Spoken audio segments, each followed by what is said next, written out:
Hi, everybody. We are live. Season 2, episode 15. And we're bringing a little bit of feedback here. Typical of today. Hi, here. Is that you? I think so. I don't think anyone knows. Is that you with the Yes. feedback? Typical of today. Things are not going to plan.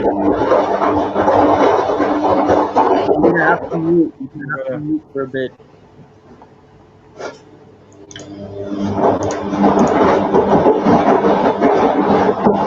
not doing it. Just you. There you go. Oh. Anyway, let's get into it. Hi, everyone. Welcome into Arsenal Fan Circle. Pull up a chair. Let's have a discussion here. Good evening. Good Where? evening. All right. I think it's Hopes.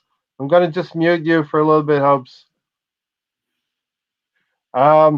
Listen, there's an old TV show, The African Gooner, welcome in, and Mahir and Hopes. There's an old TV show I used to watch called Saint Greavesy, and I think Hopes might know all about it.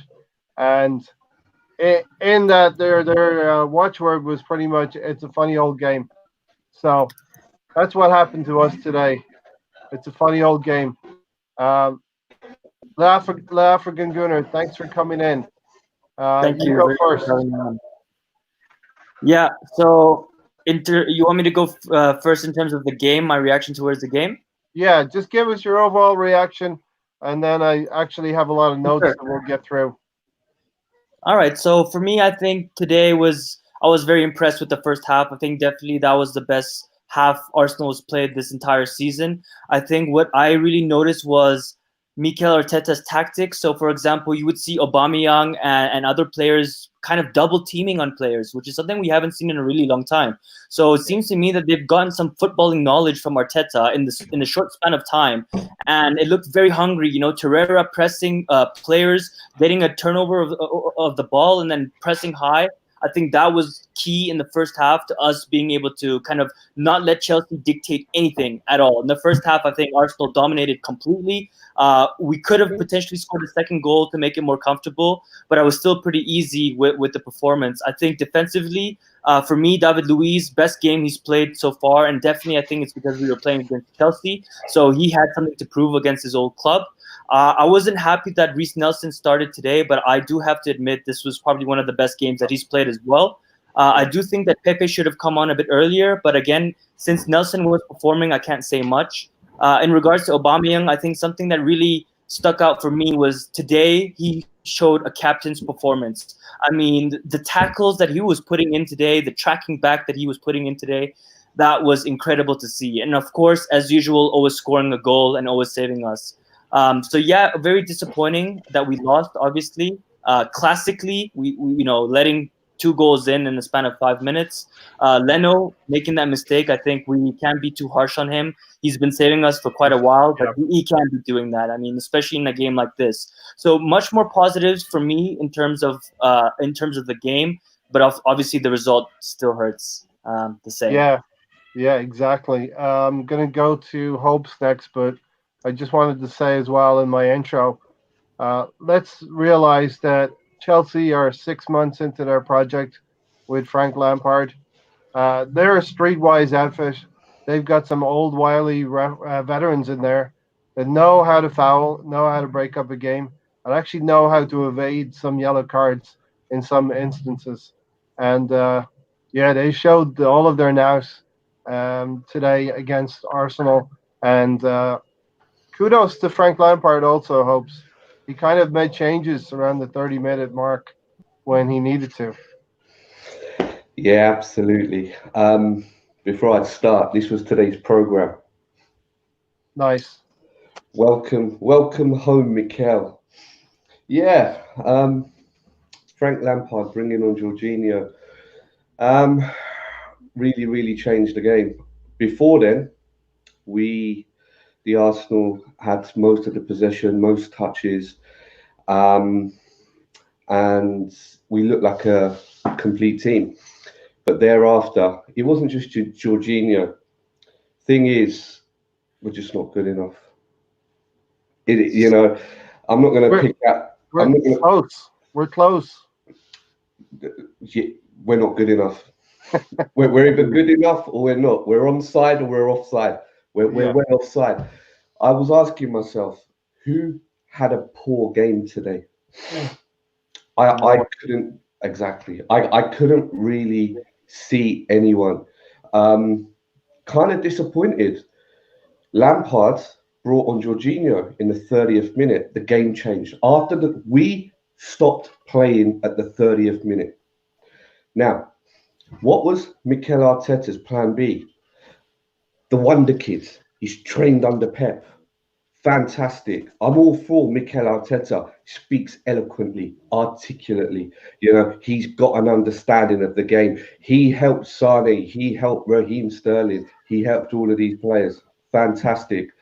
Not good enough. Not good enough. My opinion, let down by the players, partly, but they're just not good enough. And secondly, let down by the manager. That was Mikel's first home game. He had an opportunity to make a statement. Um, he didn't. Hmm. I mean, key performances. Zaka had Willian in his pocket for so much of that game. I loved watching Saka. Yeah. His overall play, Aubameyang backing up. Just in our precursor to the game, where we said Aubameyang is going to have to back up Saka. He did. Reece Nelson, Ainsley Maitland-Niles, fantastic chemistry. Lacazette, absolutely terrible, absolutely diabolical. Louise, fantastic. Guendouzi, not good enough. We're Hmm. just not good enough. You know, Yeah. come on, KSC, give us some money. That's my opinion. Yeah. London Old School, thanks for your comment. Game of two halves, a big blow, losing Chambers too early. We looked tired second half, but there was at least fight in the team. And Ozil did put in a decent shift, and we'll talk about Ozil a little bit later. Was anybody wondering if there would be a gloves part two situation with Ozil? In my personal opinion, and yes, we'll get to it, is I think Arteta was testing the temperament of Ozil today, bringing him off 73 minutes. Matt, here, your summary of the game. Well, to be honest with you guys, if you look at my hands, my fingernails are completely off. For 80 minutes, I'm sitting on the edge of my seat. Unfortunately, guys, all the TVs were occupied, so I was actually streaming the game, and it stopped at vital moments every time Chelsea had the ball, or every time they had the ball at 1-0, and I'm thinking to myself, oh my God, these guys were literally trying to give me a heart attack because I mean, first off, beautiful football. I mean, we went into the second half 1-0. I feel we should have been 2-0. I honestly feel as if Lacazette, I'm sure you agree with me. Lacazette had an opportunity against who did we play before this? Bournemouth. Yeah. Oh, you got that, Hopes. Or I had some feedback. a through ball instead of taking a shot or to take a shot and putting, pass through. We needed some fresh legs. And once again, Pepe is not starting and not coming off the bench. Hmm. Didn't have much options. But I mean, I feel as if we didn't go 2-0 going in 2-0 into the second half, we could have brought Pepe on. But other than that, I've got really no complaints about any of the Arteta or the formation or any of the personnel on the field. I mean, everybody showed and played their hearts out. It's so awesome for us to concede not one goal, but two goals, guys, within short space of 5 minutes or something like that. Yeah. Hopes. Yeah. How was it like? How was the atmosphere? At the stadium. How Up, were people on, feeling? up until 30, 35 minutes, everybody was pumped. I mean, some of the one-touch passing, the slick touches, the forward running, Mhm. fantastic. Everybody was very irate and anti the ref and the linesman. because they made so many errors. But then after about the 35th minute, the atmosphere it was flat. I was sat next to a guy I generally sit next to, and I was like, it's just a matter of time until they score, because it was like after the 35th minute, like somebody pulled the plug on Arsenal. It was like watching not Mikel Arteta's Arsenal, it was like watching Unai Emery's Arsenal, like watching Arsene Wenger's Arsenal. It was just there was nothing there. We ran out of steam. The balloon was deflated. And even at times, the fans they were trying to lift the players, but there was a lot of frustration. I mean, let's be honest. In the second half, I think it was until Willock came on, then he missed that chance. We didn't have anything, After that, yeah. So the fans themselves didn't have anything to bounce off of. Even I remember around about the 50th, 55th minute, there's a lot of chanting going on. I sit in the North Bank upper, and there was a lot of chanting going on to try and lift the players, but it just wasn't happening, Yeah. Well, African Gooner, let's just spend a few minutes talking about Frank Lampard. He seemed to got to grips with what was happening with Chelsea. He made the substitution at the right time for them, and in my notes, I say he stemmed the bleeding for them. Yeah, for me, I think something that I was really concerned about was that Arteta seems to be very hesitant on making those substitutions. Two things I noticed from Lampard. One was that he brought on Jorginho and took off Emerson in the 30th minute, which is, for a player to be taken off in the first half, especially in the Premier League, guys, we have to remember this is professional football. Mm-hmm. You don't see that very, very often at all. And then for me, the second thing was obviously bringing on Hudson-Odoi. He was going for it, I think. And I think Arteta should have brought on Pepe much sooner and even Willock much sooner. Just like Hope says, I think around the 60th minute, as fans, even from all the way from South Africa, watching it on TV, I could feel that a change needed to be made. We lost gas complete gas. And Chelsea players realized, holy crap, we have an opportunity here to put some pressure and take this game. And they did that. They had the confidence to go out and start putting pressure on us. We got stuck into our own halves. And I think I'm not sure if this is, for the players, if they went back into kind of the Emery situation where they started backing off. You could see that Arteta was telling them to go forward, push forward, get out of our half. And we couldn't seem to do that. And we just kept falling back more and more and more, sucking in the pressure. And we all know we cannot deal with pressure. And as soon as that goal went in, they were going for the kill, and they managed to get the second goal. Yeah, a little bit of PTSD for me. It's like they're too much haunted by these things happening to them that went into the shell. And of course, we got caught. We'll talk about the winning goal. We'll talk about the equalizing goal. We'll talk about the first goal. But to your point as well, African Gunner, a good one in terms of making a substitution in the first half. One coach who we are not really liking too much, Jose Mourinho, used to do that a lot when Frank Lampard was a player. And I'm thinking that's something that Lampard took from his book. He was not afraid to make changes in the first half. After 20 minutes, after 25 minutes, if it was not working. Mahir, anything else to add there? You know what? I just noticed actually something. Before the game, here they show snippets of what happened in history of this meeting between the two clubs, Chelsea and us. And what I've noticed is we were dominant. We were dominant back then. Back in the good old days, we were very dominant over them. And then when Abramovich or something, he came in, basically brought star players with him, and these guys were cemented in the Chelsea squad. And what happened with us is we've sold our players and made it worse for ourselves, selling our star players. And that's how gradually we went on a decline. And then, coaches staying for too long. I think, honestly, even Wenger should have stayed maybe when we beat Hull, he should have left on a high. and then maybe we could have Yeah. started rebuilding at that period already. Because Yeah. as we moved in, we got the wrong coach. We thought Emery was the guy, to be honest with you. My hands up. I backed him until Crystal Palace, which I shouldn't have been doing. But after that, I mean, it's ridiculous to still keep on a coach. And then we got Freddie, and I mean, just to step up a little bit, he was using the same thing being under Emery. And then only we got Arteta, even though Arteta was linked was ever since Wenger left. And I mean, let's be honest, top four's done. So maybe Europa League, guys? Question mark. Yeah, we have a few weeks till the Europa League. I think we can all finally say that the nail has been put in the top four coffin. That's done and dusted.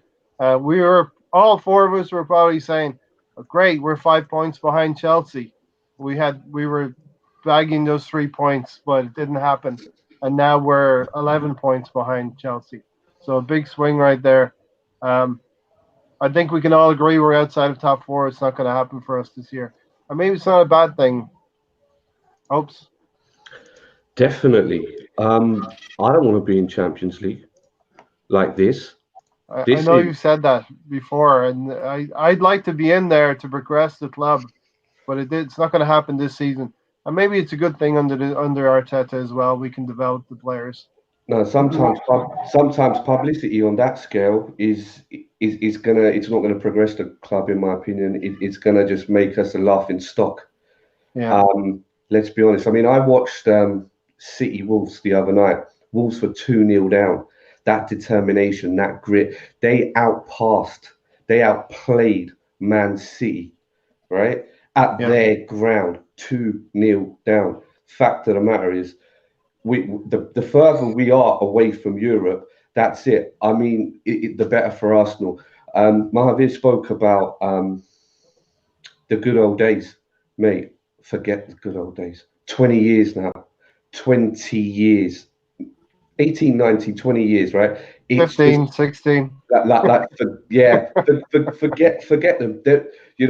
We are a club in crisis, and now Mikel is going to be really under the hammer. He's either got it's just a matter of time until the fans start questioning him. 70th minute for a sub, I think it was 70th minute. Mm. You know, Mhm. African Guna spoke about bringing Pepe on earlier. I disagree because Reece Nelson was covering Ainsley. They've got this thing going on, and Yeah, Arteta knows it. That's why he favours Reece Nelson over Pepe, not because he thinks Reece is better at attacking. He knows he's better at tracking back, and he yeah. can read the game. He's got the English advantage, at the moment because he's born and bred and he's played in And in the UK so look, much. I'll hold my hand up and said for rotational purposes, Pepe should have started today. But I agree with what you're If, saying as well. I if think I may, I think 2 points. Go ahead, Hope, if you want. I was just gonna do a rebuttal to your 2 points. The first thing for me was in regards to not making Champions League. Obviously, we all want to be in European football, and I agree with you. I don't want to be humiliated in the Champions League, but I think Mhm. at this stage we're in such a crisis that we need to be able to attract players. If we're not playing in Europe, how are we even going to be trying to attract the mid-tier players? Forget the top players; that's out of question right now. The mid-tier players, why would they want to come to us over going to Leicester and Wolves? And my second point in regards to Pepe and Nelson, I think firstly, again, at the beginning of the podcast, I did mention that today Nelson proved me wrong. I think he had a fabulous game, and I didn't want Yeah, him to play. I think yeah, last game he had an atrocious game. The other thing is I do agree with you. He does a lot of the defensive work, but that doesn't mean that you can't take off Guendouzi, who was on a yellow card and looked like he was going to get a red card. Take off Guendouzi, put Nelson, to cover, and put Pepe to just stay up front and provide that attacking threat, because we had no attacking threat in the second half. But I definitely agree with you. Nelson for sure provides the defensive Mhm. ability, but Pepe needs to be coached that in training. He needs to be doing it. If he's not doing it, forget it. Sell him and reinvest the money. We can't have passengers. Yeah. It does appear, La African Gunner, that Arteta's pretty much saying that in his press conference. Yeah, Pepe's not willing. If he's willing to do the work and put the hard graft in, he could be a top player. Um, and one of the first notes that I had here, I took more notes than on any other game because there was a lot more going on. I was yeah. hopeful a lot more, and we can all see the green shoots of progress there. But one of the notes said was Ozil, Nelson, good combination play down that right hand side. African Gunner. So there was good combinations going down the right hand side, and Nelson was a big part of that. Agreed. I think specifically Ozil today, best performance I've seen in over a year, maybe even more. I think perhaps the Leicester game is the only game I can remember that Ozil played like this. And I don't know if it's because of a new manager and they've played together before, so he has something to prove to him, or I really don't know what it is. But in the last two matches, he's been incredible. He's finding more space. He was running. He was tackling. He was going up for headers. Usually he ducks. He puts his head.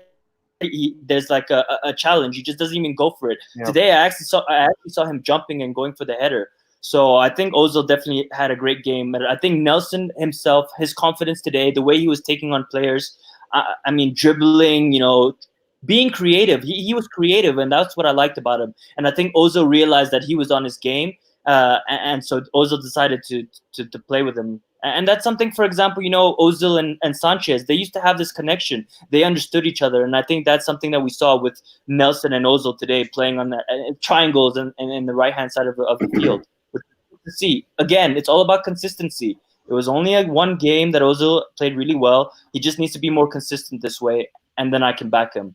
Yeah. We're seeing more and more out of him, Hopes, with Ozil. Ozil didn't deserve to come off. If he threw his gloves when he came off, I'm not sure if the TV's captured it. He did throw his gloves before he sat down. But he threw it at his feet. He threw it at his feet. Not in a bad way. Yeah, but he had all. No. I'm not saying it was in a bad way. I'm just saying that he did throw his gloves. I'm not saying it's bad or good. I'm just saying that he did throw his gloves. But you're stirring the shit. Nah, he did not deserve to come off. If anything, he deserved to throw his gloves off. Actually, when he came walking off, we were still 1-0 up, and the gentleman sat behind me said, "Look, I don't mind if he walks off like that when we're 1-0 up." Why? Again, this comes down to Mikel Arteta, right? Why is he taking Ozil off when Laka just did nothing? I struggle to find, anything that Lacazette did in that game. Now, going back to the previous point that African Guna made as well, sorry to just interject here, about being able to attract the names if we're not in Europe, doesn't matter. Does not matter. If Tottenham can get players and train them up and make them into get into the semi-finals of the Champions League. If Wolves can do it, if Leicester can do it, it doesn't matter. Quite frankly, I'd rather not have a big name top player, a prima donna who's going to take us to the cleaners financially, but actually have players we can nurture and develop. Because there are loads of them out there. It's just that the previous regimes have chosen incorrectly. Let's face it, the likes of Guendouzi they're not cutting it. Guendouzi, Willock, and the rest of them. So again, I think that's a massive myth. We need to get into Europe so Arsenal can attract players. No, I'm sorry, because it's about, for me, doing what Wolves are doing what Sheffield United are doing. If we play attractive football where the players are fit and they're aggressive and there's a system and there's a philosophy, that's a great advert. Automatically, players will want to come to us rather than having the one big name like we have at the minute. Ozil, Aubameyang, great, fan-bloody-tastic. What service do they get? What can they do? Right? What can they do? Nothing. Because a team is made up of 11 men, not one.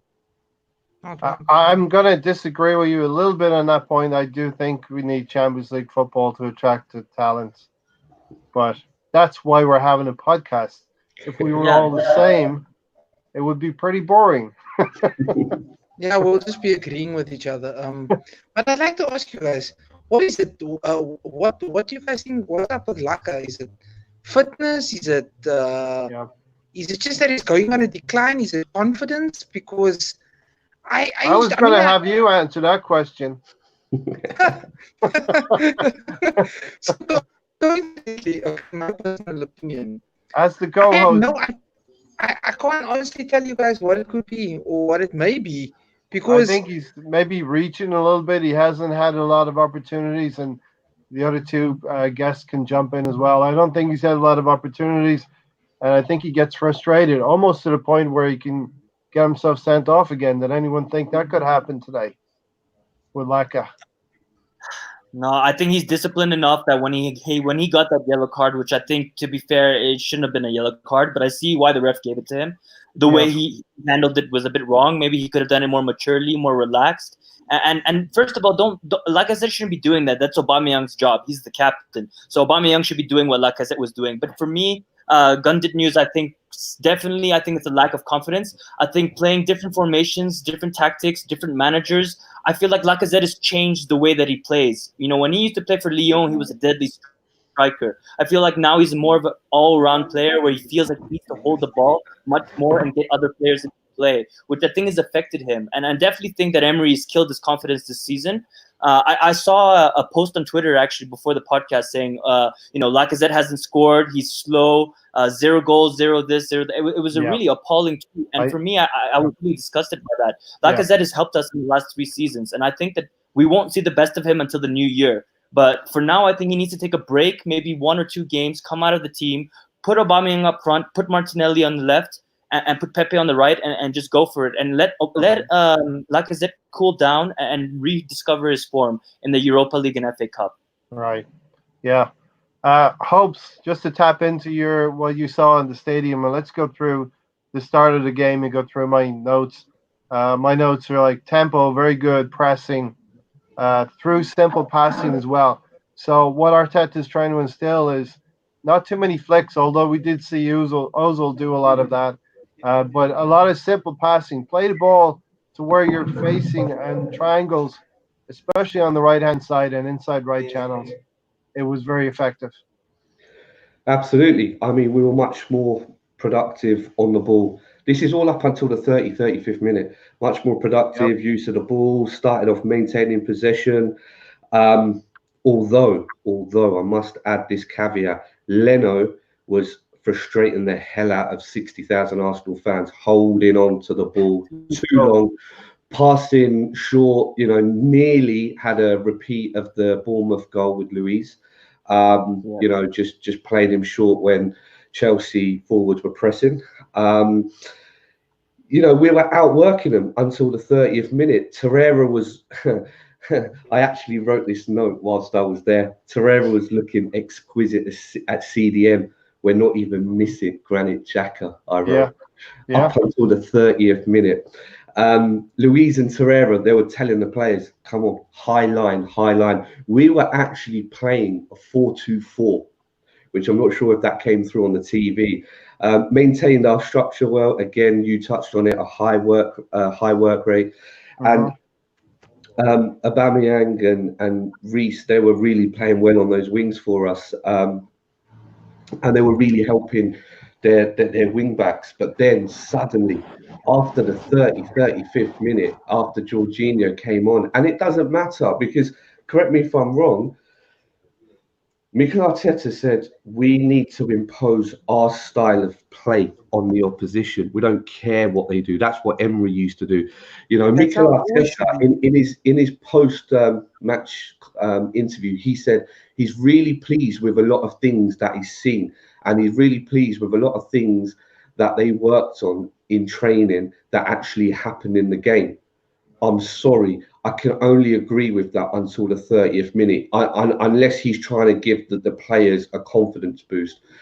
Everything you said, passing in triangles, and so on and so forth, all the high intensity, the tempo, fantastic. But isn't this what we saw under Unai Emery? New manager, a couple of games, fantastic, taking Ozil off, half-time substitutions, all of that. And then yet again, it's just kind of dwindled. I mean, at least for Unai Emery, he had that 22 unbeaten run record. Yeah. The players were sort of taken to him.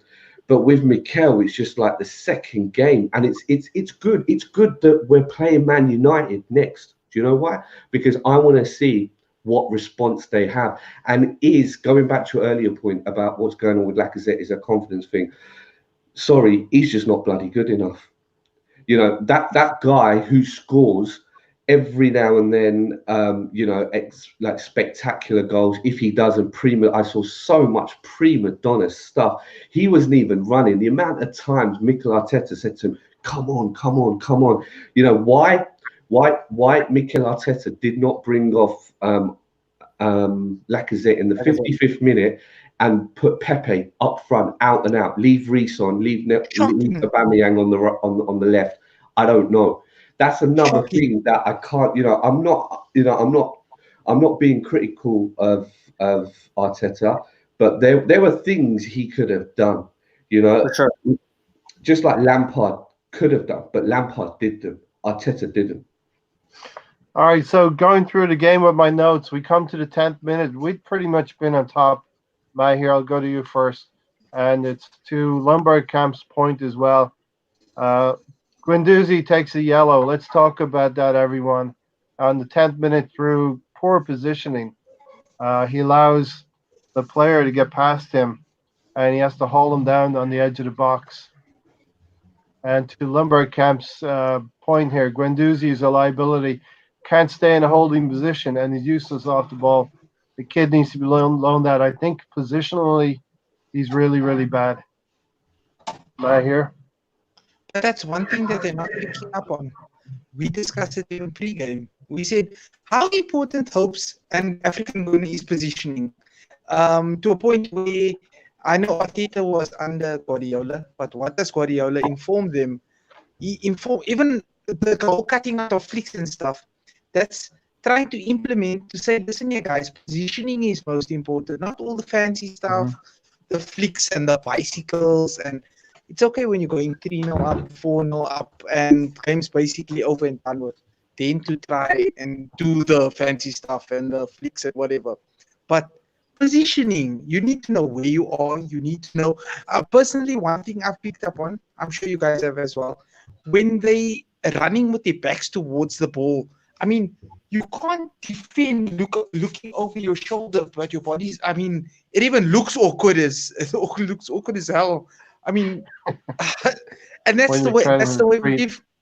Yeah, that's the way we're giving away unnecessary fouls that way. I mean, not only does it look awkward, it puts you in a danger because you're giving space to the opposition, and with players like Jorginho and even an Abraham or a the likes of the players, or even some players as the brain and stuff. I don't know if you guys notice in the game as well. So much space to run into. You can't afford world-class players, the elite of the elite, to run into so much space. Because what happens? We concede a goal. I mean, it was shocking to, like Hope's point, why Pepe wasn't brought on for Lacazette, when we can see Lacazette is just, when last did he score? When did Lacazette score goal? Performance, like Aubameyang was playing left wing back today, to be honest with you. How that was a true captain's performance. I mean, he was even putting in something shifts that for everybody else. Hopes had called that out as well earlier this morning on the pre-game show. Aubameyang tracking back, great stuff. African Gunner, Guendouzi, time and time again, he's out of position.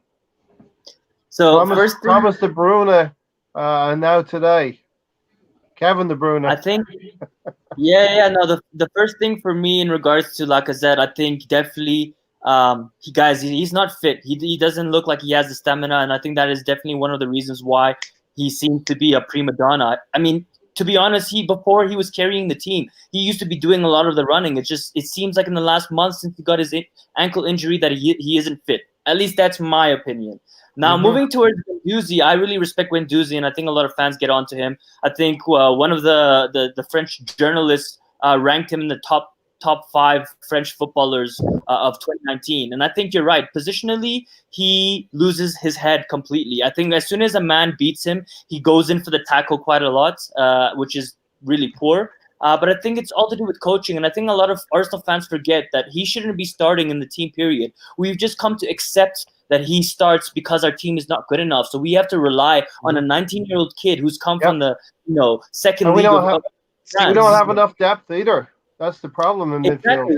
And you need to consider as well that Willian is a top-class dribbler. I mean, of course, Guendouzi is going to stab in and give away a silly foul. That's classic. He should be having someone covering him and double-teaming Willian in that situation.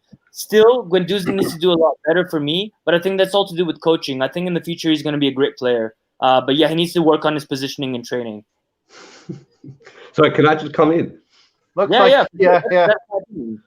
Guendouzi, the top 5 midfielder in France. Is that Potentially. journalist is he on crack or something? Right, you're telling me Guendouzi is better than Fekir, Kante, Matuidi, Payet, Pogba, Lamar, Yedda, Nzonzi.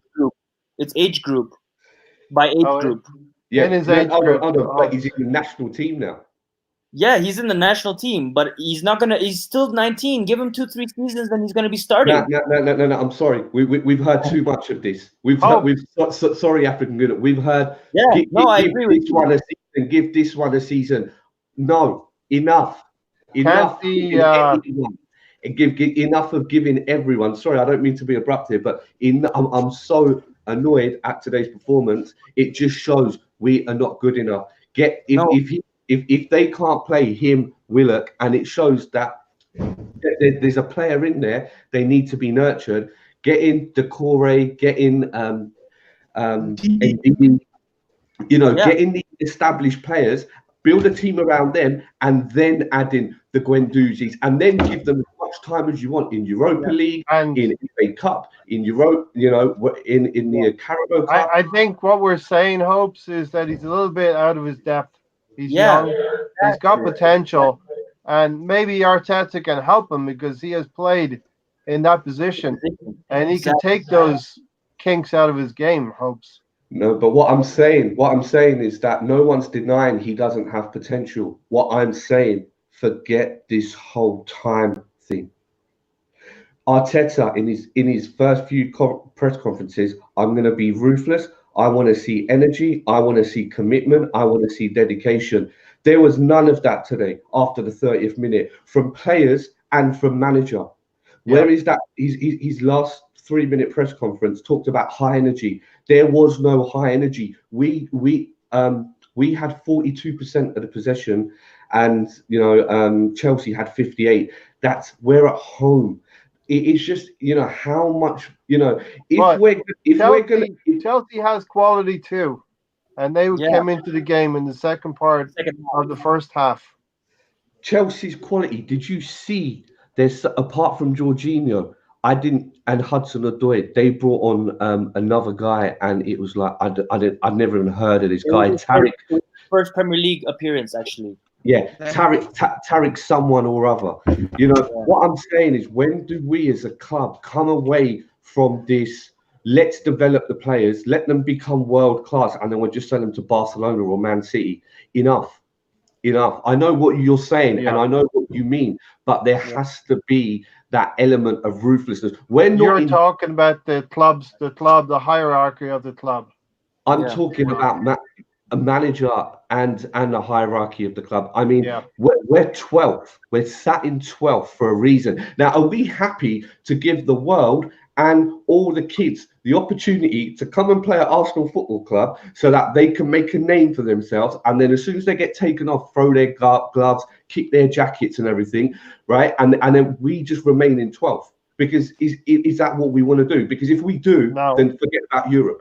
But we have been that kind of club. Look at Nicola Anelka back in the day. We bought it for 500,000, sold him for 22 million. Okay, who sat behind Nicolas Anelka? Who was sat behind him? Tell me. Bergkamp, Pires, Overmars, Petit, Vieira, Adams, Dixon, Winterburn, right? Yeah. Do you see my point? If we had 10 like that, then all day play Lacazette. Yeah. Then you can put anyone out and out. Yeah, like to go and finish for you. We have the core of the team. We have no core. No. We have the likes of Gwend, even Torreira today. I felt so sorry for him watching him. He was mopping up everything Guendouzi couldn't do. And initially, the first 30 minutes, I didn't miss Xhaka. Suddenly, I did, because it was like, whoa, Torreira's got too much on his hands, and that's why Lampard brought off the left back, brought on Jorginho, and that won him the game, because from that minute they bossed us in midfield. Yeah. And Mikel Arteta's standing there with folded arms, and he's just watching. Come on. If I may, I totally agree with everything that you said, Hopes. And I think I've just come to the point where now I won't get on Guendouzi's back, because I don't expect that from him. I expect our board to get a Doucouré or Ndidi. I don't expect this from Guendouzi, so I don't get on his back, because of course he's going to be making these mistakes. He's still very young. He's a raw talent. You can't expect to be playing him in the Premier League against Jorginho and expect him to be perfect and have a world-class performance. But I totally resonate with you. I think we're definitely missing quality, and I didn't miss Xhaka at all, because I think Xhaka makes the same mistakes Guendouzi makes. Perhaps he's a bit more polished, but I still think Xhaka would have made the same mistakes. But definitely agree with you. We need better midfielders, and it's not that I accept it. As a fan, I don't have control. I don't have the power to change anything. Yeah, So, you're not going out to the shopping market and buying a new midfielder tomorrow. And as fans, we feel as fans we feel helpless at times, because we're going into January. We don't know what the F we're going to do in January. Yeah, I mean, look, to be honest with you, African Golden Hopes, right? I've been saying this for, how long have I been saying it for? I've been saying it for months. Tell me what you're going to say, and I'll tell you if you've been saying it forever. I've been saying about Torreira needing a proper midfield partner. Yeah. As Guendouzi is, like we're discussing, Guendouzi is too young. You can't expect a guy coming from a youngster. This guy is 19, 20. You can't expect him to carry the weight of all the mistakes that have been made on his shoulders, expecting him to do it. I've been saying, I mean, Doucouré, for example, is what they class as a destroyer, a midfield destroyer. How lovely would it be if they can splash the cash and go and invest in a Doucouré or a Ndidi with a Torreira? So that midfield pivot of two, double pivot, is more stable. And Xhaka the same. Xhaka, I've been crying out for a long time. I said I'll drive him myself to wherever he needs to go. You still have the car with all the petrol and gas in it. Yes, even if ready to go for the airport. Even if I need to kidnap him myself or drive a taxi out here from South Africa. Stan has also offered to do that. I know Stan has offered to do that as well. Stan has offered exactly the same thing. I mean, we can pick up the guy. He's never been good enough. Hopes, wouldn't it be nice if January 2nd, after the Man United game, we as Arsenal can just go out and pluck this player from one Premier League team, this player from another, this one. Cherry pick 2 or 3 decent players. They're out there, but for one of a reason that is unknown to me, other than speculation, maybe it's the board. They're not giving us the money. I mean, in all fairness, we have spent incorrectly, and it would be nice to do that because the team is crying out for that. And it's now January is going to be an interesting time because we're going to see if Mikel Arteta is a yes man, because Arsenal Football Club do not do business in January. Fact. Or we're going to see if the club is going to back him, right? Yeah, absolutely. Because this whole rebuilding process, there's Arteta, there are the players, and then there's the board. Now, going back to the Guendouzi situation, just because we've got our team's full of Guendouzis. Ainsley Maitland-Niles playing right back for like an eternity, Kolasinac not being able to cross a ball. So what am I supposed to do? Go and pay £100 and clap them because they're not good enough and they should be doing a job? Yeah. No, the fact of the matter is, when our Arsenal Football Club going to do what Mikel Arteta speaks about, be ruthless and say, sorry, you're just not good enough. And this is where, again, Mikel Arteta missed the trick. When they brought on Jorginho, why didn't he bring on Willock? Why didn't he change it? You know, I mean, the whole thing about I never saw a plan B for Mikel Arteta today. Yeah. I just didn't. I just saw the same old stuff that he was trying with Bournemouth. And to read his comments, it's scary stuff. It's, you know, I mean, I've got nothing against Guendouzi. I know they're young. Come on, let's be honest, and they're trying to make the name, right? But just like it says, you know, one of the people in the comments says Lumberg Camp, you know, we don't want to be stepping stone FC. I'm fed up of giving players the chance. Why can't we go out and get these top midfielders, get these top wingers? All right, it hasn't happened with Pepe so far. You know, there is a player in Lacazette, there is a player in Guendouzi, there is a player in Pepe. What should we get relegated and then wait for them to become that player? Right, sorry to catastrophize and project here, but you know, no. Why can't we just go out and put the money on the table for a centre back, for a partner for Torreira? Torreira's really stepped up, and he's really running the show for us. I think for me, it goes back to why would the players come to us, right? Yes, you're right. We can go and splash the cash, and usually our culture at the club is not to spend money. But now, let's say the board are willing to spend money. They go and give, you know, Doucouré 20, 30 mil, whatever the price tag is, put the wages on the table. Why would he want to come to us when his team is doing much better than us? It doesn't seem like in the future, in the next 2-3 seasons, we're going to be competitive, right? I would want to be playing for a competitive team. No. Hold on. There's a lot you missed there, my friend, and that is our history, who we are. And at the moment, Doucouré is a big fish in a small pond. You put him in an Arsenal team, he's got potential. You know, I don't see Watford. I don't see Watford competing for Champions League year on year. But I don't see Arsenal right? competing for Champions League either. Not yet. But who's got more chance? Who's got more chance of competing? Sure, right? And that's why your NDDs of this world. That is why your Doucourés of the world. Who would you want to play with? Troy Deeney up front or Aubameyang? Who would you want to play with? Ozil or Maddison? Because we have potential.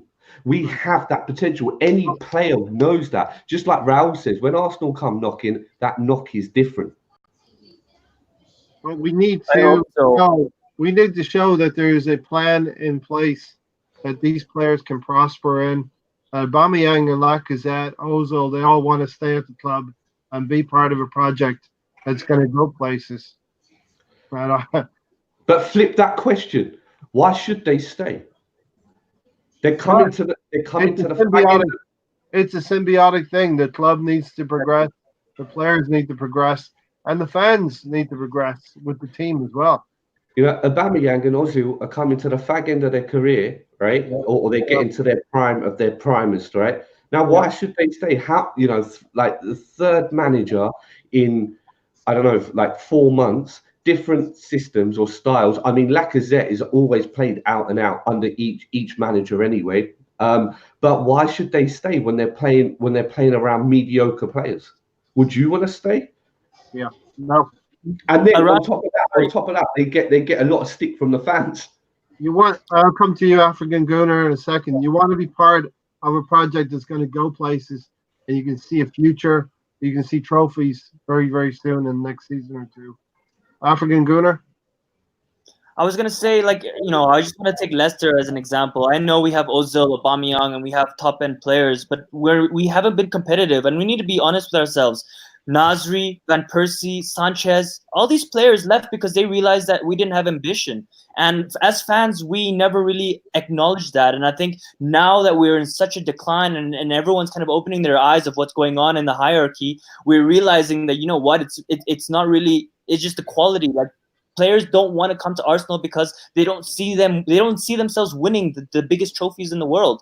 And honestly, I think Leicester has a much better chance in doing, making the top 4 this season than we do. So I don't see Ndidi coming to Arsenal for me. That's just my opinion. Yeah. You're basing your opinion on one season. No, it's not one season. You're forgetting the history of the club. As opposed to an upward. Yeah, exactly. Downward slope. No, because the thing is, like we saw against Leicester being found out against Liverpool, Leicester are in terminal velocity right now. They ain't going much further. The question you're posing, which you missed the point, in my opinion, is that you sit down with these players and you make them a part of the rebuilding project, right?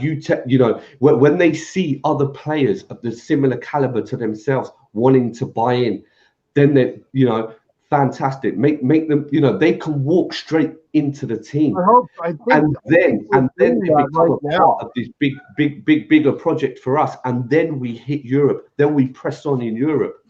I think we're doing that. We're just at the start of all of that. If I may, this January transfer window, we got Pepe, we got Saliba, and I think the only reason we got those two is because of this rebuilding project. We're sitting 12th in the league. So your point for me is invalid. That's what I'm saying. We can say and put the money down on the table, but until we act like a big club and we perform like a big club, I don't see other players wanting to come to a non-competitive team at the moment. And by the way, in my opinion, Europa League is out of the question. We're going to get a big fish. We're going to get drawn to a big fish, and they're going to slap us. No, but Saliba, right, and Pepe are not marks of a rebuilding project, because we didn't need a right winger. I think we do. We needed more than a centre back, more than a centre back. No way.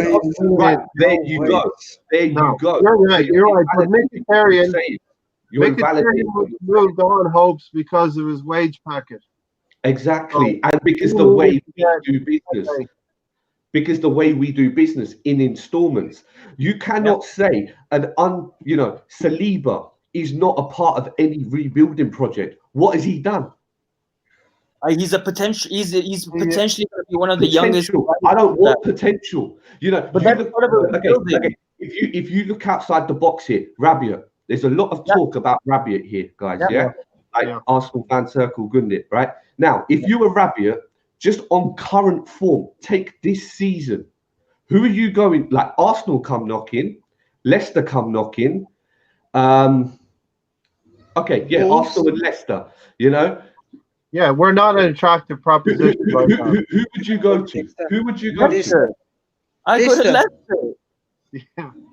We're not an attractive proposition. I think we're having a discussion about something we all ultimately agree on. Yeah, you see, I don't think Rabiot would want to go to Leicester. Do you know why? Because they've got an established midfield. But he's also getting paid quite well, Hopes. Exactly. Well, yeah, but I mean, outside of that, who's going to go further if he was to go there?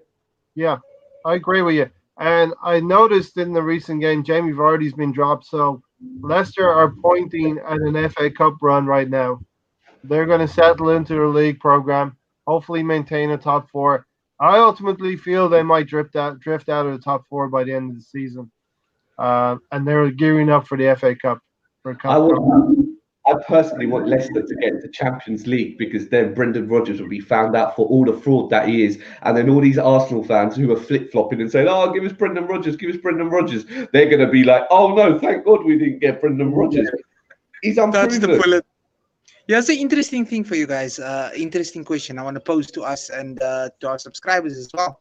Is, do you guys think it would be better off if, we have discussed this before, if we don't get Europa and just focus on strictly the league? Or because, like you're saying, Hopes, African Guna, I don't know if you agree as well, we're not good enough to be competing with any of the top teams. African Guna, you said if we get to, say for instance, the next round, big draw, and we might get slapped up. I mean, it's been like that the case for the past three campaigns in the Europa League, unfortunately, to our detriment. But do you guys think it would be better off just focusing on the league? Or, like you say, we're not good enough. So do you think it would be better if we just focus on the league? Or do we need another competition to be competing in, like the Europa League? I think for me, it seems like we're a cup team, right? You just don't know what Arsenal is going to show up. That's the problem with me. One day you will beat Man City 3-0. The next day you play them, you play, whatever. You play Wolves or you play Norwich and you lose 2-3-0. So that's the problem with Arsenal. And that's something that I hope Arteta can solve for us. I think in the league, we've never been able to be consistent, guys. It's been like 5, 6, 7 seasons that we haven't been able to actually be consistent. By the end of December, top 4 is usually always out of the question. Yeah, so if we invest correctly, like we said, let's get a Doucouré next to Torreira. Let's get another center back while we wait for Saliba in the next 3 seasons. Yes, potentially.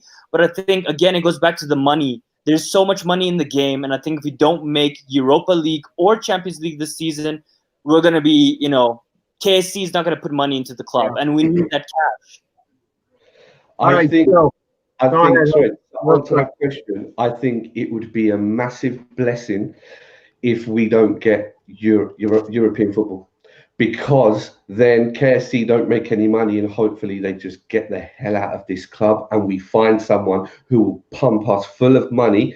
And we literally have to play bluff. We have to call it, because otherwise it's just going to be like, we all knew Arsene Wenger needed to go. It's going to be that kind of situation. When's he going to go? Is he going to go? Oh, let's do this, let's do that. All of this crap. I mean, in my fantasy world, yes, let's win the European League, Europa League. Let's get Champions League. Let's get far in that. Let's attract these big players. But realistically, after the last 17 years, it is just enough now. Enough. Like, let's just get really bad to but not get relegated. KFC go, get some oil money or some gas money, and go for it.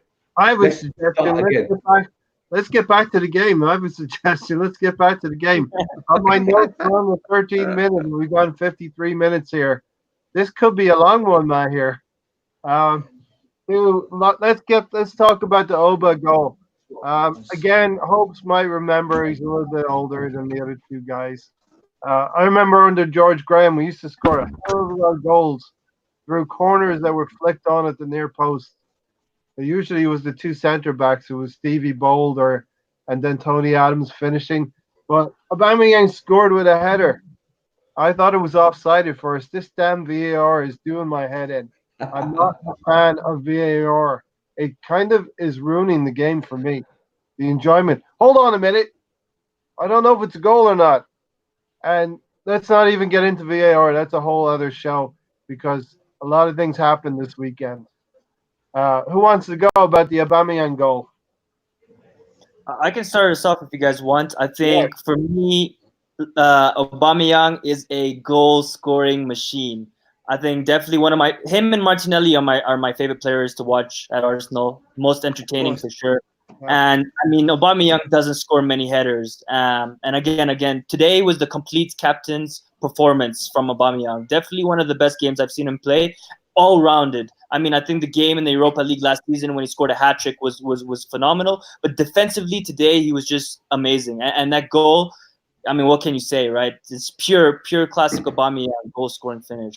Strong way. I just wish we could have maintained it.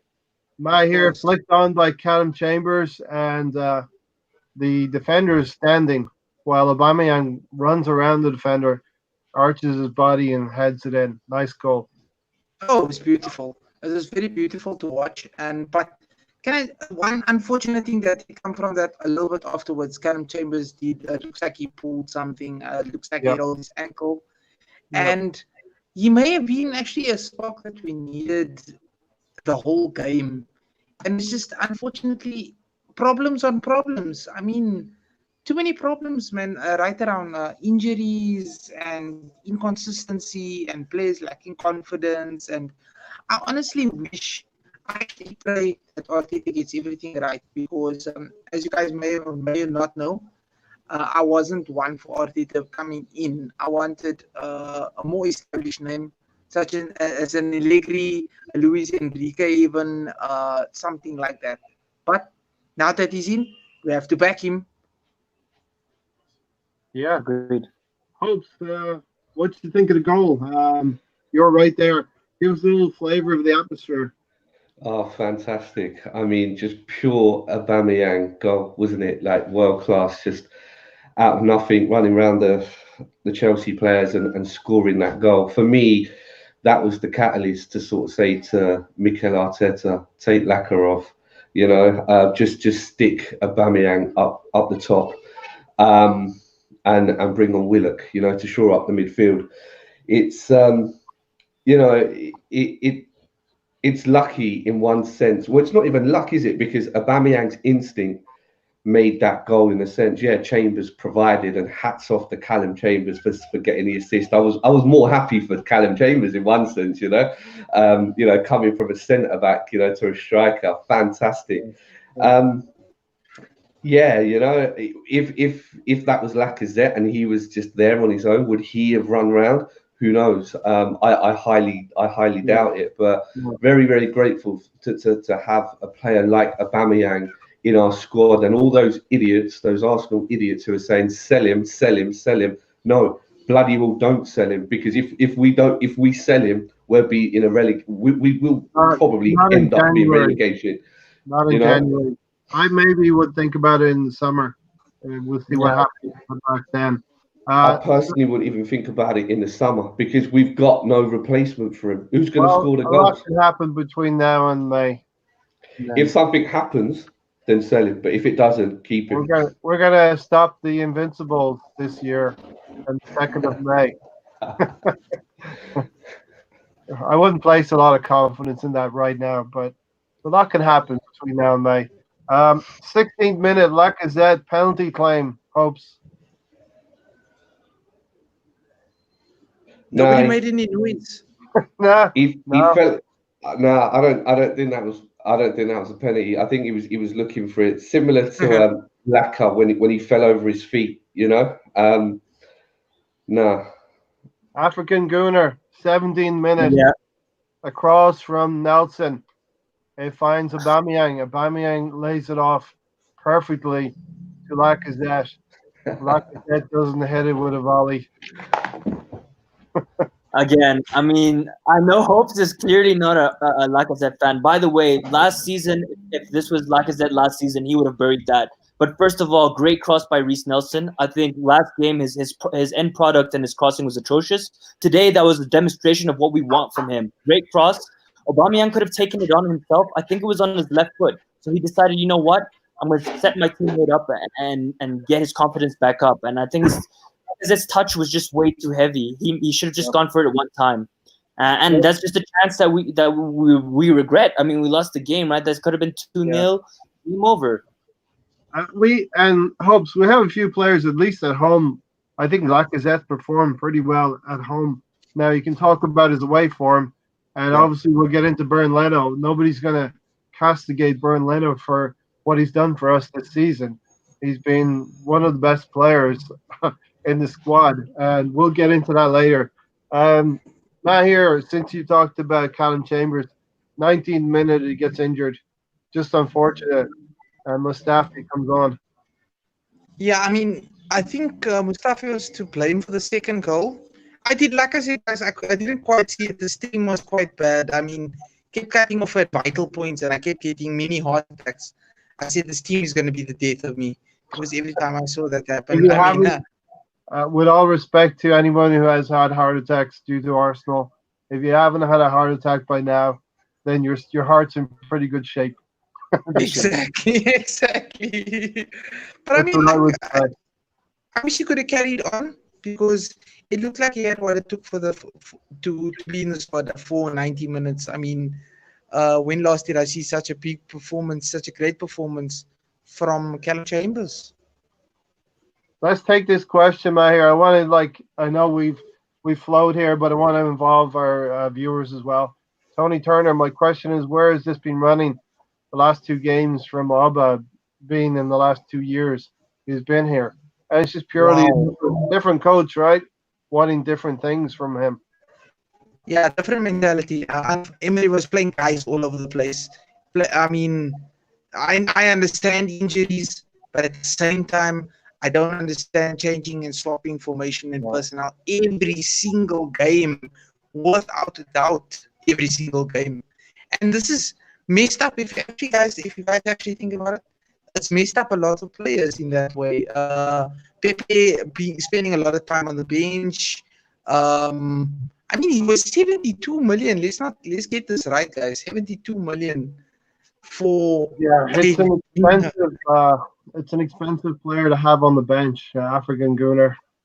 If I may actually answer that question, for me, I think it stems down to two things. The first thing is culture, which is the manager. I think we have a weak mentality and culture at the club. So that running that you see Wolves doing when they beat Man City 3-2, that's kind of the running that we need to be doing because we need to be working much harder. And the second thing for me is he has the captain's armband now, and I think that really elevates him to push, especially when the fans are chanting his name. I think since he's gotten the armband, I've seen him do much more running. But he brings up a good point, Tony. I mean, this should be natural, right? And that comes down to the culture of the team. That this should be a standard. This is the running that they should be doing, regardless of if they have the captain's armband, regardless of anything. That's what we expect as an Arsenal player. Hopes, I'm going to come to you next. With the substitution of Mustafi coming on for Chambers, I saw on the television Arteta coaching Torreira and Nelson, and I have a comment here. I absolutely love that. Sorry, repeat the question. I loved Arteta coaching up Torreira and Nelson during the substitution of Yeah, Mustafi. absolutely. I mean, I thought Nelson improved like about 90% from the Bournemouth game. That's his second game under Mikel Arteta. There was so many runs he made when he was on his own, and there was no one in the middle. You know, Leno had ample opportunities to pass the ball to him because he was playing on the halfway line onside. But yeah, I'm so impressed with the improvement in Reece Nelson and Torreira. Wow, just goes to show, put a guy in his right position, what can't he do? You know, going back to Tony's question about where's the running been, I personally think Aubameyang's always played his heart out. He's not one. He doesn't need a bit of strip around his arm to say, "Oh, I'm the captain, so now I'm going to run extra." He's always given his all. He leaves it on the pitch. You know, I have seen that before. Even under Wenger, one of the last games, the Burnley game was at, I did see him tracking back. Yeah, absolutely. And more so, I mean, when he's been put out on the left or being put on the right, he does provide that cover. You know, he's a real professional. Is Aubameyang. He's not just okay. I'm a striker. I don't run back. You know, he's not. You know, he could hide behind what African Gunner was talking about, the culture, and say, "Well, I'm a striker. I don't run back." You know, but he doesn't. He's a real team player, and you see that giving Lacazette the chance of the penalty, and then doing it again to Pepe as well. A real good guy, you know. Just wants the team to do well, in my opinion. But Torreira, absolutely amazing. I think he just yeah. I mean, he needed help. He was crying out for help today, you know, and he just didn't get it. But hats off to Torreira. African Gunner, you wanted to jump in with a point, I think. Yeah, I was just gonna say I agree with Hopes in regards to Aubameyang being, he's a world-class player. He's a good sportsman, but I think in regards to Tony's kind of comment, sometimes we see that Aubameyang goes missing, and honestly, today I think that's the most running I've seen him do defensively, and the tackles he was putting in. I've seen Aubameyang play like that before. If you hadn't noticed it before, it went up a level, and I think that's due to Arteta and his absolute demands. Yeah. Whatever he calls them, these things are unequivocal. Unequivocal. But I'm going to go into the section now, fine margins, yellow cards, because we're reaching the 30-minute mark. A whole slew of yellow cards, and like I'm minded about the movie Point Break, where he says this is going to sting a little bit, but it's for your own development, bro. So this is going to be a tough section for us. Basically, I think Hopes already pointed out, this is where a coach who is halfway through a season and has some potential, has developed his team, has become street smart, and he has players who are playing for him and they're street smart as well. So my notes say we were recovering shape pretty well. I even see Ozil coming back in. He's getting back in shape after pressing. We love the press from Arsenal after 30 minutes. But then on 30 minutes, Mason Mount, yellow card, 31, Kante a yellow card, and 33 Rudiger a yellow card. And on the 33rd minute, Jorginho comes in for Emerson. The game changes here, Hopes. Oh, absolutely. I think the game changed because they had the extra man in midfield. Um, and we just, it was Torreira against three or four of their midfielders, and they were just, suddenly we went back to Unai Emery's Arsenal, where we're running after the ball rather than becoming more situationally aware. Reading the game, less interceptions. Guendouzi was just running around aimlessly, like he generally does. Not a criticism. Again, he just hasn't developed. These are things that he needs to iron out of his game. Sorry? Positionally, these are things hopefully Arteta is going to help him with. Well, I just hope it doesn't cost us, a top 10 place in order to find out, in all honesty. Yeah, young players do traditionally cost us points. Even Arteta said that. It's Arsenal FC. It's not Guendouzi FC. It's not Ainsley Maitland-Niles FC. It's not Kolasinac FC. It's not Lacazette FC or Aubameyang FC. And I think the yellow cards, they did what Man City did. They were, as you said, fine margins. They knew what to do. But also, I think credit. I know this is going to sting a bit. Credit to the ref. He knew it's a London derby, and there are going to be fouls. But we, for some reason, were not doing that. Now, again, you said on the 30th minute. Now, if we then go forward, we then had half time after on the 50th minute, so it was 5 extra minutes. And where was Mikel Arteta? Now, I'm not saying he's got a magic wand and he's going to sort this out.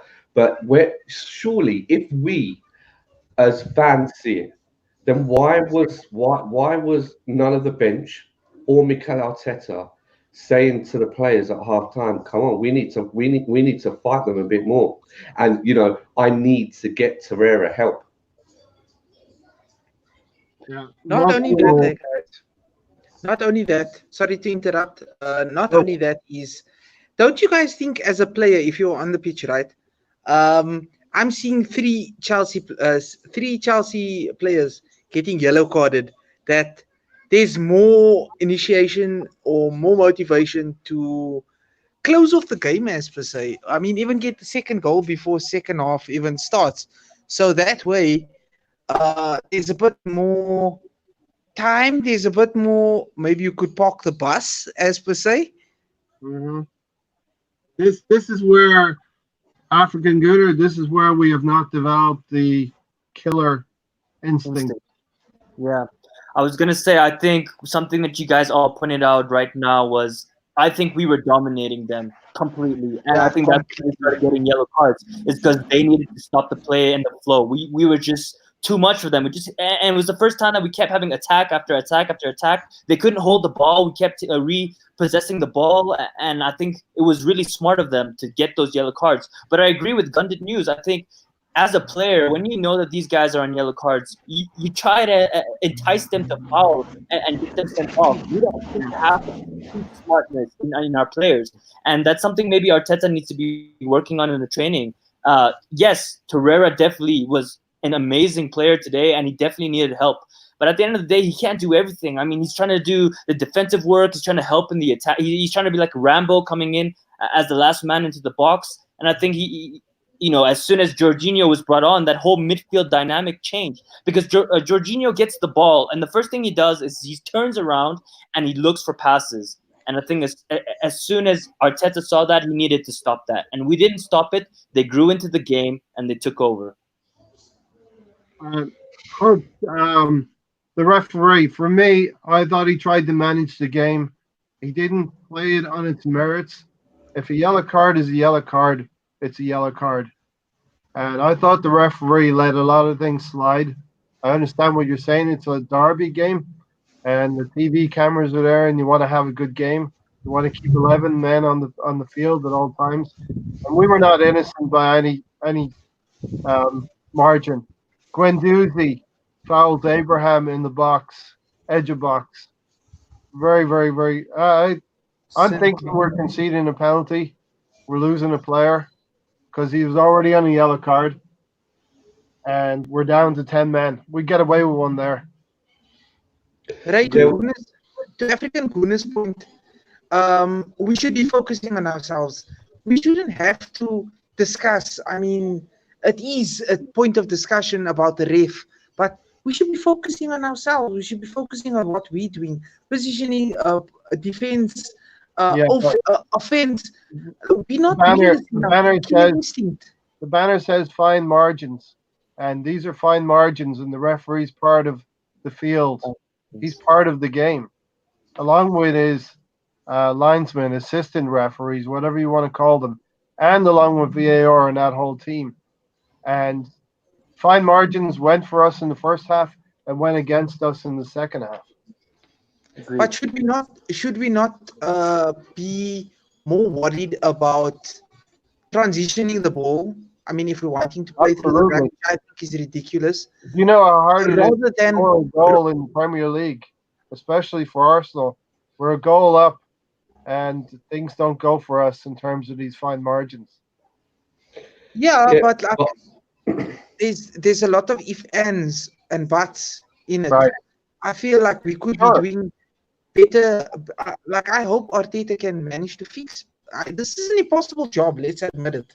Straight out the gate, it's an impossible job. Not an impossible Very job. big. It's a very Not simple impossible, but game. very big. You pass the Uh, ball, you get the ball. You pass the ball, you get the ball. Hopes, it's a very simple game. Right, Mahir? Yeah, look, I'm glad African Kuna hopes you really see this. You really see Ray and I going into a heated conversation when it comes to such things. It's a very It's just simple very game. heartbreaking. I mean, we're Oh, starting off on Monday. I'm gonna have to hear about it from my colleagues who are proudly wearing the Chelsea jerseys. Yeah, we turned you over. We turned you over. Yeah. I'm like, it's short ah. term. Like you said, the movie Point Break. It's short term pain, bro. Good, good I like for you. that. I love that. I love that. Hopes, what do you think of that whole situation? I think the ref made some really major errors in the game today. There was an incident around the 70th minute where Mason Mount fouled, I believe, Lacazette, and that should have been a second yellow, and he should have come off, but he put Lacazette instead. But I can't even, we can never control the referee. I mean, we've had years and years of Mike Riley, doing a number on us. The fact of the matter is, because of our youth and our naivety and our inexperience, we were unable to identify that and match them. And again, this is where Arteta comes into it. Him or his staff. It's a worry. It's a red flag for me, to be quite honest. They didn't even see it. It's too early. It's too You know, early to teach them about street smarts, how to be on the pitch. Agreed. But again, they've had Unai Emery, they've had Freddie Ljungberg, I and don't now know what Emery was doing. and Mikel Arteta. You know what I thought today? It was the players who cost Emery his job. Because Yes. with Arteta, right, and his philosophy and his training under Pep and so on and so forth, fantastic. It works if you've got the personnel. Now, you've either got that in you or you haven't, right? And our players clearly don't have it in them. Is that even trainable? Is that even trainable to go out and get yellow cards? Because the only one guy I see who's got the potential of doing it is Guendouzi, and this season he has been doing it a lot more. Otherwise, everyone else. Yeah, I mean, as in African Gunner, as in every walk of life, you have people with different IQs. To Yeah. put it frankly, different intellect, different intelligence and different football intelligence for these players. Yes, some are going to be a lot better than others. Go. So what's worrying for me is that I think from elementary school, even I mean middle school, you learn these things not even at the professional level. Now Yeah. that you've made it professionally, how don't you have these street smart? That's my question, and that goes back down to the quality of the recruitment that we've had, right? Guendouzi, I think he's young and he does that, and hopes. I think Torreira would do it as well. He'll take a yellow for the team because he understands. But you're right, the rest of the team, especially David Luiz, Socrates, none of these guys have that, which is sad, and then it gets us in trouble all the time. You can actually win a World Cup, not to pick on Mustafi, but you can maybe to pick on Mustafi. You can win a World Cup without having this kind of intellect as well. Yeah, that's true. Okay. Okay, 43rd minute, Aubameyang side netting shot. Hopes. I'm going to you for all of the live action. You notice that? No, that's fine. That's fine. Yeah, and in the build up to that play, beautiful one-touch football. It was fantastic. Yes, just, on that left side. Yes. Yeah, down that left side. Xhaka, Aubameyang playing the little touches, no flicks. Very simple, beautiful football. And the one-twos got Aubameyang in, and he hit the side netting. Unfortunately for him, it was a very tight angle. Because Aubameyang is that kind of guy. One chance, one goal. But the build up to the play, I thought at that point, yes, maybe they're waking up again, and after the 35th minute that I keep going on about, that now this is going to really get them going. But again, no, we kind of dwindled thereafter. But it was another chance. It's just a shame it wasn't even on target, Tony Turner hopes you're the color commentary. What does that mean? I don't understand.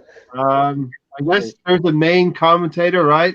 And then I don't know who would it be, African good or some has been Premier League player from 20 years ago. I think.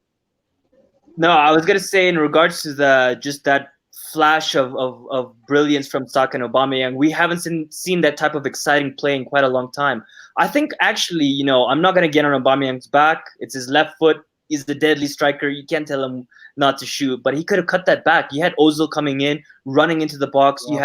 There was potential. I was just gonna say now, Ozil was he was in quite a bit of space, right? And like at the same time you can't tell over shoot. This decision making also sometimes that's what costs us. Like I'm saying, instead of a through ball, instead of an assist, you're taking a shot instead of taking a shot, going for the assist. Like I say, it's a simple game, but it's difficult because you don't know when to pass it. If you can pass the ball at the right time, you play ticky-tacky, you can get past any defense, but it all has to come together, and that's why the game's beautiful. It's simple if you know what you're doing. Simple if you know what you're doing, exactly. And Patrick, I think we have to remember that, a lot of times we mention a good point, but these guys haven't been playing in this system for a while, right? I mean, maybe under Arteta in a month or so, players will know where each other will be. So Aubameyang wouldn't take that shot. He'll know Ozil's coming in, and he'll cut it back instead of going for the shot. I think that's because we've chopping and changing all the time under Emery, under Ljungberg. Now we have more of a solid team. I think that also doesn't help us. No, I disagree with that. I mean, in a polite way. Okay, I agree to the point that the system's changing, but I think most of the players are playing in the same position anyway, whether it's under Emery or not. The only difference is like Pepe got a few more games instead of Reece Nelson. I just, with all the training and whatnot, and going back to Ray's point about keeping it simple. Yeah, two different philosophies. You've got to believe Emery was the protagonist. He talked about it all the time. He almost wanted to invite that low percentage pressure, so we'd have 30 shots against us. Probably with the mindset that none of those were going to be great chances. Why is that? Why is that? I don't know. I think because he realised, especially after we got Pepe, that I think he had enough. And it was just a case of He wanted to transition play higher up the field as well. now. I think he knew that the players were not good enough to implement what he wanted to do, and it was just a case of damn. Now what? I'm not saying that Arsenal Football Club were beneath Unai Emery. I'm not saying that at all, but I think this is now what Mikel Arteta's going to find out, that they're not good enough, and we're going to see deja vu. They're not good enough. I need players. Get me players. KSE, sorry, checkbook firmly closed, or let's start paying in installments again. And then what happens to Mikel Arteta? That's why I say no European football, lack of money for KSE, goodbye KSE. Because at one point they're gonna have to get, they're gonna have to get so fed up, and if that means the demise of our club temporarily, as you said, short-term pain, long-term gain. By the way, we made a net loss this season, so it's going to be interesting to see because this is the first season we didn't make money. So regarding your point, I don't think, by the way, ever that Kroenke is going to sell. And I want this Nigerian guy called Dangote, who is an Arsenal fan, and he's a billionaire. He's actually Africa's richest man, and he said that one day he's going to buy Arsenal. I don't even see him coming in and putting in whatever bid it is. I just don't see Kroenke selling. And I don't know if I'm willing to go in my lifetime not seeing Arsenal win. I can't do it, man. I can't go through that. I realized recently if I live to be a ripe old age, I'm halfway through my Arsenal supporting career. And I want to see some more trophies around the place. You know? Oh, the second half gets away from us. We're playing more counterattack. We're trying to, at least. The second half, the whole game was a tale of two halves, literally. The second half, we just capitulated. It was just, we were absorbing pressure. I think it was around the 55th minute. I turned to the guy who sits next to me, bless him, and I said, right, if this doesn't change, we're going to concede. I said, we cannot just keep absorbing pressure. You see it happened to Man City the other night against Wolves. And Arsenal, of all teams, cannot keep on, just conceding possession because of our defensive frailties. And there's so much the gladiator, aka Leno, can do, being in goal and stopping all them shots. And that's all they did. They generally just picked us off. They waited. At times we struggled to get out of our own half. I think only Reece Nelson was managing to get out of our half, all of, and this is why I'm disappointed with Mikel Arteta's post-match comments. All the things we were doing in training worked. What were all the things? Like, what things? I failed to see any of them. I think that was those triangles. Yeah, he's not going to make wholesale changes right away. He has to do. He said it himself. It's going to be a little bit at a time, so they can understand it. So does that mean what was that? Is this triangles in our own half? Yeah. Well, it's better than under Emery, right? We weren't conceding possession and then conceding a goal. It seemed like we were getting out of our half much easier. The transitioning was much better. No, because if you look at it, they had more touches, they had more passes, and therefore they had more possession. Who, Chelsea? Yeah. In the second half, yes. In the first half, no. In the first half, up until the 35th minute, we were in charge. When they brought Jorginho, the whole thing changed. So that's why I question. I'm talking about small changes. I'm not talking about big changes. What small changes? What the takeaways for Mikel Arteta? That his players did not turn up in the second half. Yeah, agreed. And he's saying that he was really happy to see the things he'd worked on in training worked. What were they? It was the triangles of passing, the way you're facing. Everything you saw in the 30 minutes you liked. Now, I keep coming back to this, Hopes. Chelsea do have quality as well, and they impose themselves on the game. And a question for you, Hopes. Did we have the players on the bench to help stem that tide? Hell no. I saw the bench and I shrieked. I thought, oh my God, like this is like, I don't know, like, is this like is this our under 23 side like John Jules and Yeah, I mean, he's in a tough spot then, right? like Emil Smith Rowe? Again, they have the potential, but not in the game where we need the points. But then again, in all fairness, who else was available? Holding out, Martinelli out. You know, we didn't really have anyone else. You know, it was, and I, you know, what could we have done? You know, passed in triangles in our own half. You know, because we couldn't get out of our own half in the second half. They pinned us in In so the much. thing. With those fullbacks pushing on as well. Yeah, absolutely. You know. All right, then we come to, I guess, the Jorginho yellow card on 54 minutes on Laka. Definite yellow card. I mean, he pulled him down, right? It was a tactical foul. He even put his hands up. I think Lacazette wanted to beat him up. Lacazette was pretty upset, and he was scared. And obviously, all the Chelsea players surrounded him, trying to protect him. But he knew he was wrong, and he knew that he had to do it. So yeah, I mean, what more can you say? Tactical foul. Again, it goes back to street smarts, right? We don't have that. They do. Yeah, but if you noticed, sorry to butt in here, if you notice, even if Laka got ahead of him, right, there was no one helping Laka.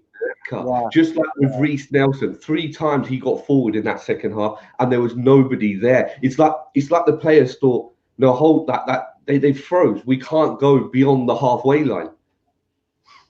I think that's because they're scared. I think it goes back to the previous regime. They're just scared to go forward because we know defensively we're shambolic. So the thing is, if we go all for it and then we lose possession, bang, bang, bang, it's in the back of the net. Game over. I think that comes down to the lack of quality in our players to be scared. Yeah. Because 100%. obviously Arteta's given them the speech about you've got a clean sheet under me now and yada yada yada. So what an amazing opportunity to go and make your name. But your PTSD is, as Ray said, you know.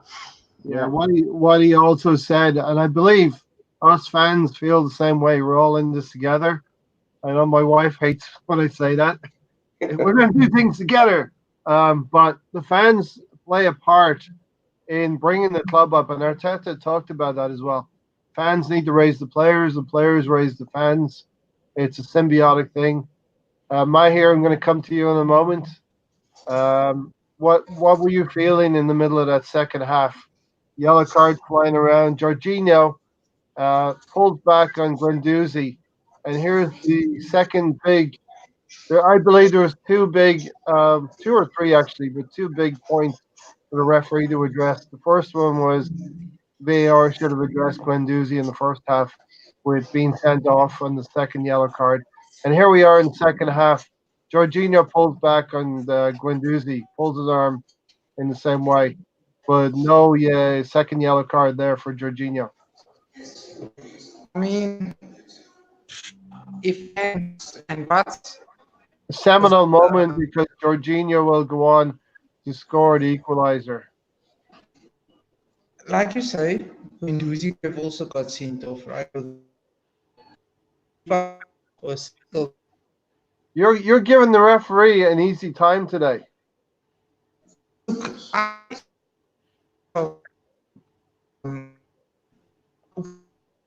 Which is very cycle.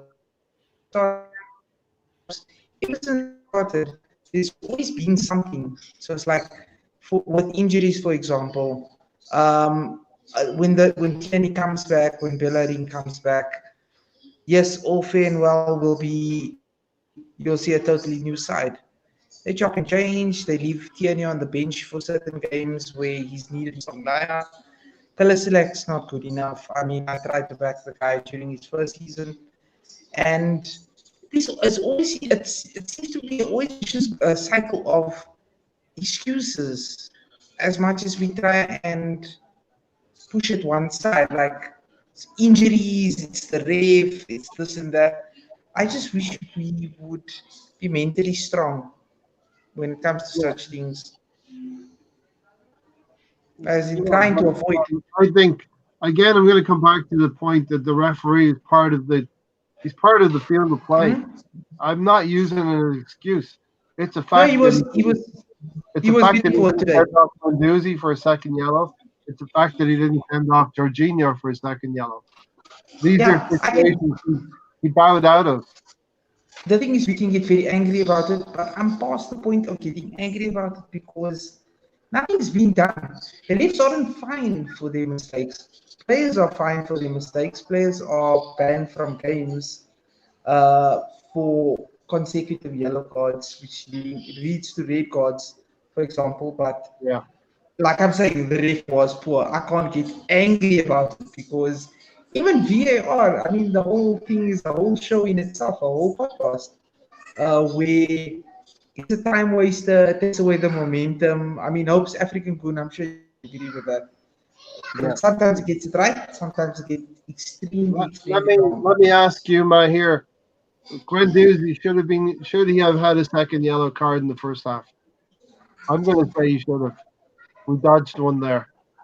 For Cycle, I can't agree with this. I can't agree with slide pools. Although the same thing happened with Jorginho, and I mean, Yeah. yeah, and here we African are. Gunner. So I for me, Yep. there's two things. The first thing is, if Jorginho didn't have a yellow card before that incident, would he have gotten a yellow card? The answer is yes. The second thing for me is, why isn't VAR being used in situations like this to kind of double check and see whether it was a second yellow being a red? Yes, if it's just a yellow card, it's the first yellow card, maybe VAR shouldn't be used. But if it's a potential red card, definitely needs to be used. Again, I think we got very lucky with it. And it, obviously, I knew it was going to change the game, and it always happens to Arsenal. Things like this always happen to Arsenal. He was going to score the goal that Oh, changed the game. Hopes. Sam thinks we should send the ref to a war zone. Yeah, And publicly. even, even if we change the ref, I just don't think we were at the races today. Yeah. Second half, yeah. And with VAR, I think because it's the first season, they're still trying to fine tune it. I mean, the ref makes bad enough mistakes. I mean, VAR is not exactly been that consistent. Like Mahavir says, it's a whole different podcast on VAR. But the quality of the ref was shocking because the game was just, We'll it do just, that on it New just Year's Eve. We'll do a VAR show on New Year's Eve. Make everybody happy. yeah, it was just that the game just kept on being stopped, and that's the only way Chelsea could stop us in the first 35 minutes. I mean, it was similar instance to that. I mean, I like watching boxing when Anthony Joshua he fought the guy from New Zealand, Joseph Parker. And the referee there, like the umpire in that boxing match, he was terrible as well. But yeah, they do have they have a massive responsibility. But at the end of the day, irrespective of how shockingly bad the referee was, it doesn't take away how shockingly bad the Arsenal players were for Mikel Arteta's second Yeah. game and his first game at home. Yeah. Listen, I thought we did quite well for 30 minutes, 35 minutes. We were on top, but you're not going to boss every Premier League game. Okay, 73 minutes. I'm sticking to my notes here, folks, and thanks for hanging in with me. 73 minutes. I say Torreira gets the yellow card. Torreira has been immense. I think there's an Arteta effect with Torreira taking place here. If he hasn't already put some words of wisdom into his ear, he's going to have a great effect on Torreira. He can develop into a better player as well because Arteta did play that position before. 75 minutes, the substitution. Ozil comes off for Willock, African Gooner. For me, I saw this as Arteta testing Ozil's temperament. This is the way I saw it. So for me, it's a mixture of different things. I think Ozil was back to himself. He was missing that second half. He wasn't involved in the play at all. I think first half, obviously, it was incredible, immense, and we all know that Ozil can't really do 90 minutes at this level and this pace. I don't know if it's his age, if it's just his mentality, but I was expecting him to come off. Now, I don't know. Again, it goes back to the lack of quality. You're taking off Ozil, who's the creative midfielder, and you're putting on Joe Willock. I mean, not really giving me any confidence going forward that he's going to be an impact and change the game. But Joe Willock was going to give us the legs that we needed in the midfield because we were being overrun. And Mesut Ozil wasn't having that impact anymore because he couldn't get on the ball. So for me, I think it's a mixture of that, and you're right. I mean, obviously, Lundberg took him off and said, the way he acted when he threw his gloves, that's not tolerated at this football club. And Arteta, since he's come back, has been starting him. So, yeah, I think it was also to see his reaction coming off in a big game. We all remember he came off against Chelsea in Baku, and that is still in my head of how he walked off. So I think that was just a test, and I think also passed with flying colors. Hopes, I think this is the comment so far in this podcast. I think we would clearly have won if Chambers didn't hurt his knee. I'm going to get behind that comment. Coulda, shoulda, woulda, but didn't. I know. Everybody gets injuries, but and let's not fool ourselves. Chambers, he's hit and miss as well. We don't know. If we were pushed back like we were in our own half, and he was being tested as much as Mustafi. Shout out Mustafi! Actually, he came on and done a great job, in my opinion. Then how would he have done it? How would he have coped? And going back to Ozil did not deserve to be taken off. If anyone did, Lacazette did. Because Ozil still had that opportunity. Again, I say put Pepe in the middle, and or even put Aubameyang in the middle, Pepe behind him, and leave Ozil on. Because did you see some of the flicks Ozil played today? Ozil has been immense in the 2 games that Arteta's been in charge. Credit to Arteta for not getting involved with his bust up with Lundberg and whatever happened with Lundberg and Ozil. But overall, I didn't think Ozil deserved to be taken off today, irrespective of how old he is and if he tires or what have you. Because Lacazette was blowing from the 54th minute. He just kind of gave up, and you could tell. At least Ozil was still trying. He was still trying, in my opinion. So we're going to keep this under 2 hours. We've got 20 minutes to go, maybe less than that. Matt here. One of my notes is we're heading into the last 10 minutes. I write very important in relation to our gap to Chelsea. Well, I can just tear up my card right now, but I didn't know that at the time. We're 10 minutes away from possibly closing the gap. Coulda, woulda, shoulda. Hopes again. Well, Mahir, you get that comment. Guys, I couldn't tell you where my heart was in my throat. My nails are gone. Literally, my hands are burning. You're down to your knuckles now. I'm literally down to absolutely nothing. My hands are burning currently. Has been for the past hour. But I couldn't believe that. I mean, you know what's most heartbreaking? Do you guys remember the Arsenal of old time? 1-0 to the Arsenal? Yeah. I so badly wanted to be singing on this podcast with you guys.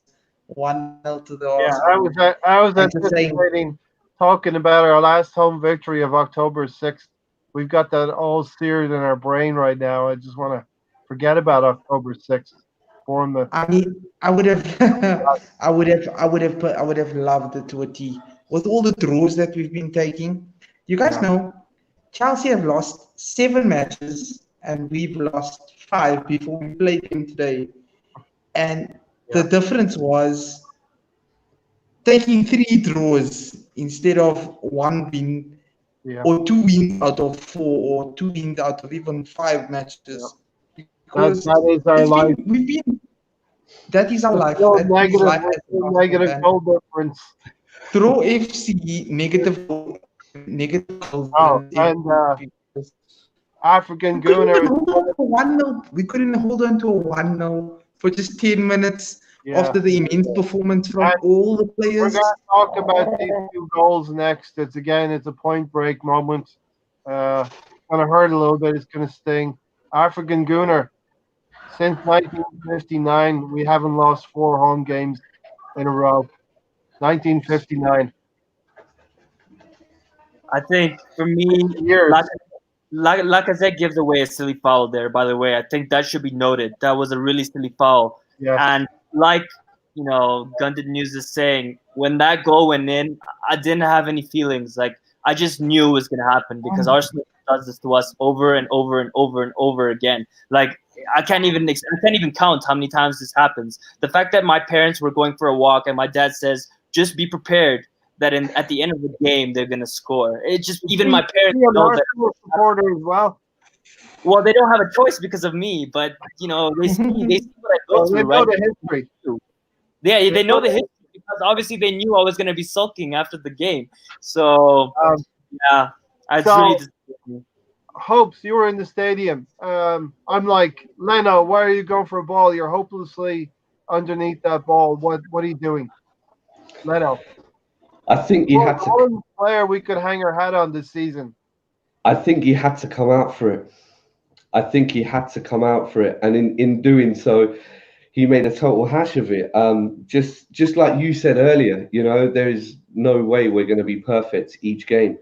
And if you look, if he didn't come out for it, I think the closest player to him, because it gone over Luis, and the closest player to him was Torreira.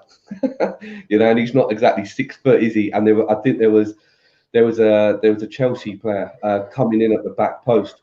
Again, it's defensive frailties. Let's see if we can learn from this and move on. That was Jorginho. Sorry? That was Jorginho. But you know what? I had faith in VAR chalking that goal off. Yeah, me too. I thought that was offside. That honestly looked offside. It looked No, like they checked no, not offside. It was checked. He's wrestling with Torreira to get position. And he clearly pushes him on the shoulder.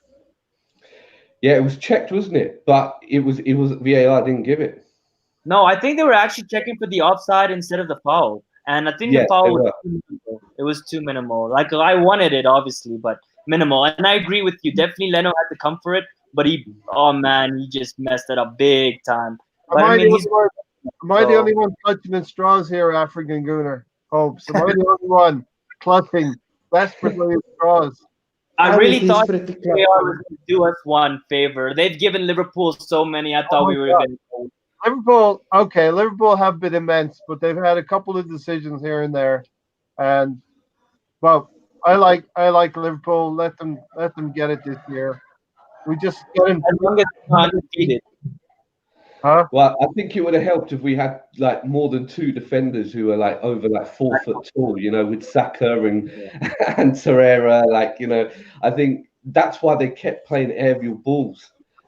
Chelsea, they knew that as well, But it was a massive blunder, and it was just one of them things we as Arsenal fans have to, take, even though as painful as it is. Keep going, Hopes. We're talking about massive blunder. We're pushing to try to get a winning goal, and we are left open. This all comes from a cross into the box. You saw it live. Yeah, I mean, you could see it was, you could see the 2 Chelsea attackers and their wing backs making the run, and you just thought it's Luis and Mustafi. No chance. You could just tell we were all over the place. But again, inexperience. Again, not good enough. Again, are we going to give these players the opportunity to use us as a stepping stone club? Again, why Pepe in the summer and not a centre back? And it didn't help. It didn't help that Chambers got taken off, and now Chambers is injured. Mikel Arteta's had the Arsenal manager curse coming into a whole load of injuries. But we've got to do better. We've got a goalkeeping coach. We've got an attacking coach. I question who's actually training the defence. Yeah. We need an entire new backline. I'm talking 2 centre backs. I'm talking a right back. I'm talking a left back not a replacement for Tierney, but a backup left back. the whole Arsenal fan base know this. African Guna. We all know what we need in January. I Listen, you think must know. well, one thing I actually want to mention for me, I think, by the way, when Chelsea scored their goal, I felt like they were going for it more than we were. To be honest, that's how I felt watching the game. And I think that when Pepe made that cross, when Duzi was done for, and I saw Pereira sprinting as a right back. Where was Maitland Niles? Secondly, not Socrates. David Luiz was and Mustafi were backing off like always. They're always backing off, and of course Willian is going to take advantage of that space. And once Abraham was able to turn, oh man, through the legs of Leno, and my heart was just in pieces. But yeah, definitely I agree with Gundit News. We all know it's not this season, it's not last season, it's been the past 4 or 5 seasons. We need a world-class defender. We need to get Upamecano or Koulibaly. I'm sorry if it's to sell Lacazette and use that money to get Koulibaly, we need to do it. We don't have a choice anymore. We need to get a new promising center back, and we need another midfielder as well. But you see, we can't get everything, right? Beggars can't be Sure. choosers. Yeah, We just and fullbacks as well. We yeah, can get everything if our board's willing to back, but they're Yeah. not. You they're know, not. that if they're willing to put the money on the table, that's why. Going back to the your point, African Guna, earlier on in the podcast regarding Saliba, let's face it, he could be another Pepe. Yeah, You know, agree. he fantastic in the French league, just like Lacazette. But the Premiership is so intense. Like the number of games they play, the physicality, and let's not forget he's coming into a team which, are we really it looks like Arsenal are just pinning all their hopes on Saliba. How much pressure is that on him Yeah, coming in? Again, like Leno, one mistake and that's it, the end of the game.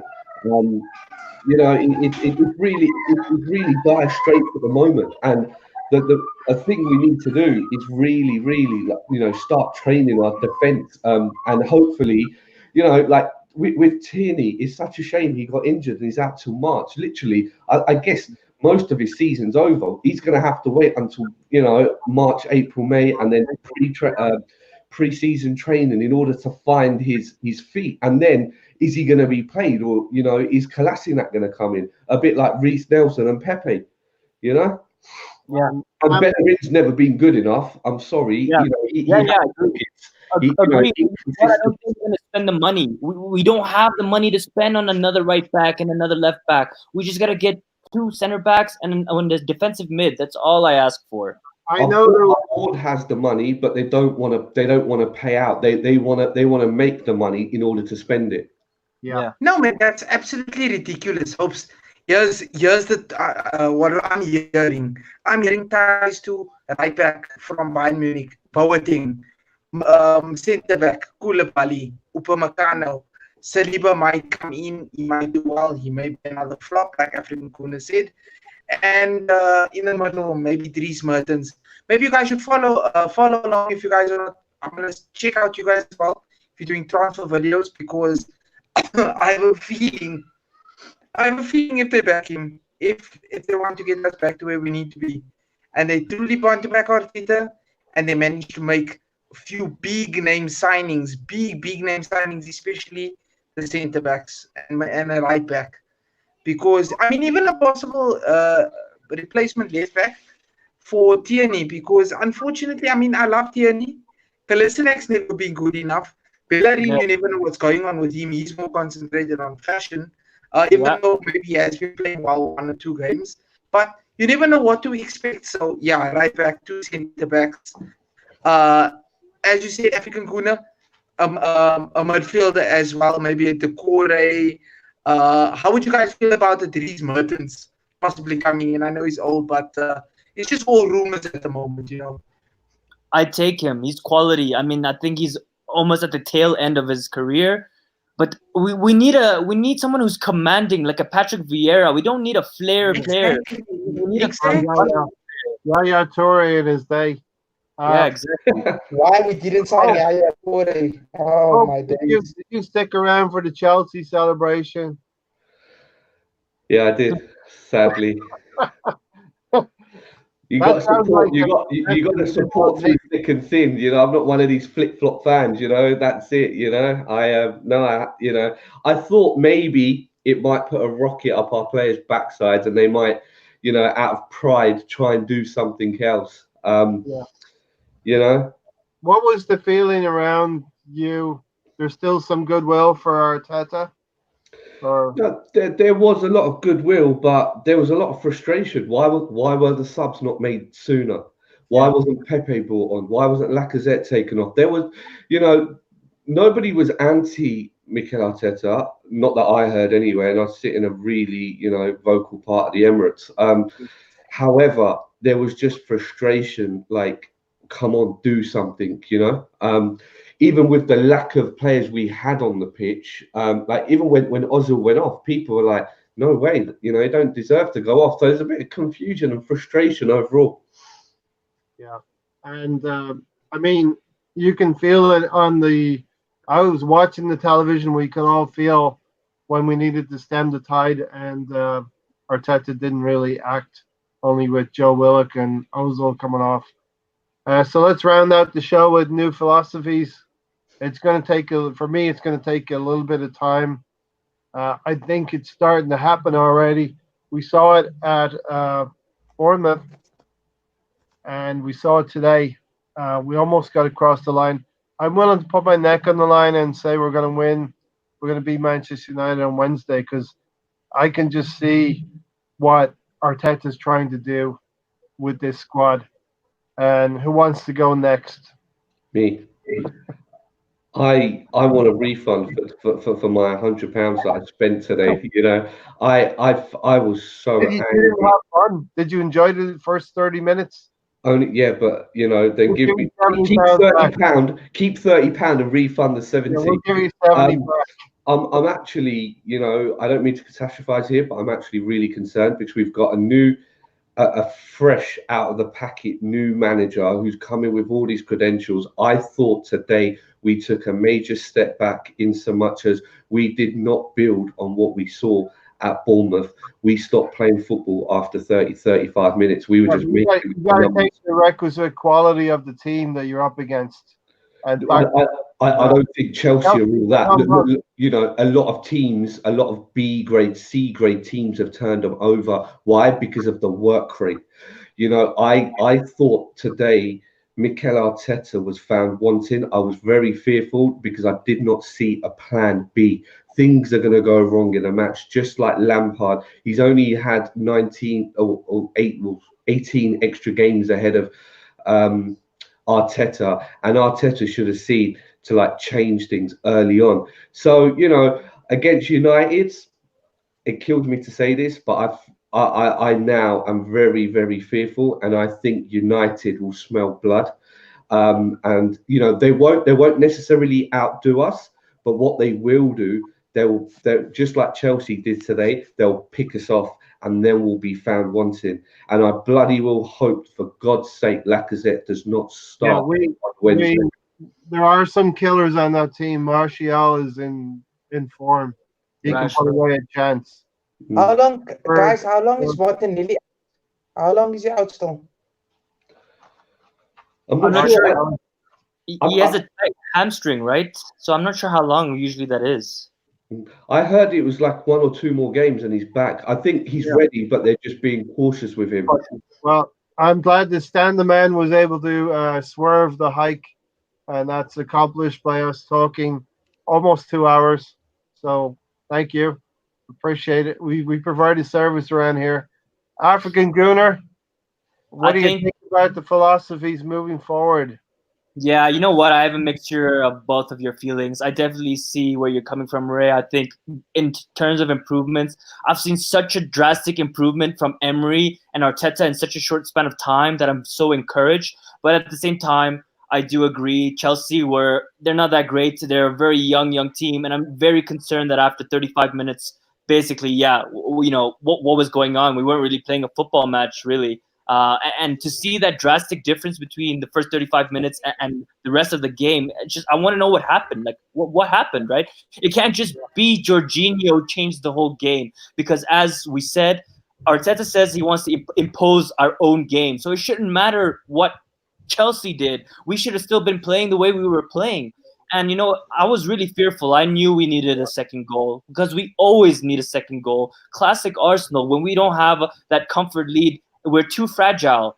And that for me is scary. So for me, moving forward, Ray, I love your optimism, but I mean, I don't really feel too confident against United. I don't want to get my hopes up and then get smashed. I'm going to go back to the PTSD. I think we're just in that mode where if things go wrong, it starts to crumble from inside out. London old school, Man United always raise their game for Arsenal. Not overly confident, could be a draw. Mahir philosophies moving forward. I'm going to keep this to under two hours. So I'm going to start speaking like the end of commercials where they don't want to hear all the things you're going to die from. Can I just add? Sorry. Now we're really going to see the ruthlessness in Mikel Arteta because he knows what he saw today. If us three can see it, right, then he knows what he saw, and now we're really going to see. It's back on. Every Arsenal podcast will be saying the same things we've been talking about. And I guarantee you that. And back on Mikel Arteta, and more so because of the timing back on the board. You're going to put your money where your mouth is. Very well said. Mahir, you get the last word before we get out of here. Props to everybody for being here for 2 hours.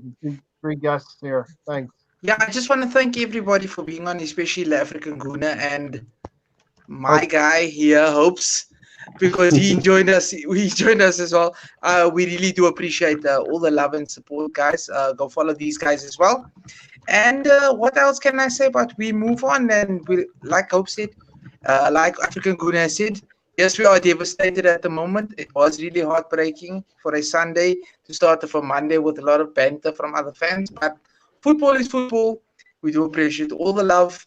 And guys, we carry on to the next game, which is Man United. I'm going to sign out here. I'm going to sign out. Talk African Gooner. You have a YouTube channel. Everybody go check it out. African Gooner. I'm going to give you a couple of seconds to promote yourself. No, I mean, all Arsenal channels are great. Why I come on here is just to talk about Arsenal. It's therapy for me, right? We love this club so much. It affects our daily lives. And that's why we do this. So just hoping for better times in 2020. I think Harry Robinson's devastated. Hopefully it's because he's just joined at the end of the podcast. It's just a football game, right? Let's keep it in perspective.